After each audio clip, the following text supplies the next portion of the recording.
আসসালামু আলাইকুম। আবারও না আসলে নয়, আমি আসছিলাম আমাদের নদী এলাকার লোকের যে পানি হওয়ার পরে যে ধান কাটার যে কষ্ট, এটা শোনার জন্যে। এরা ভেলা বানাইছে, কলা গাছ দিয়া ভেলা বানাইছে। এই ভেলা দিয়ে এরা মনে করেন যে ধান কাটতেছে।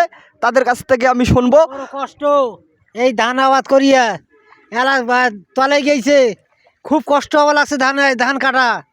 কেমন বৃষ্টি, কালকে রাতের বৃষ্টিতে ইয়ার আগত তো শুনে আসছিল বই এলা ভূত পানি আসি গেছে, আমার কাটা খুব কষ্ট হয়ে যাওয়া লাগছে। যোগ নাই আমাদের নদীতে, যোগ নাই, যোগ নাই এইখানে, খুব সুন্দরভাবে ধান কাটা যায়। আমাদের এলাকায় যোগ নাই, অনেক সুন্দরভাবে ধান কাটা যাচ্ছে। আমাদের একটু ধান কাটতে অনেক কষ্ট। এই যে আপনার উপরের যে হাওরের পানি, এই হাওরের পানি আমাদের নদী এলাকায় ঢুকে গেছে। কৃষকের অনেক কষ্ট হোক, কিছু করার নাই। আপনারা দেখতে থাকেন, তারা ধান কাটতেছে, আর ভালোবাসা দিয়ে পাশে থাকেন।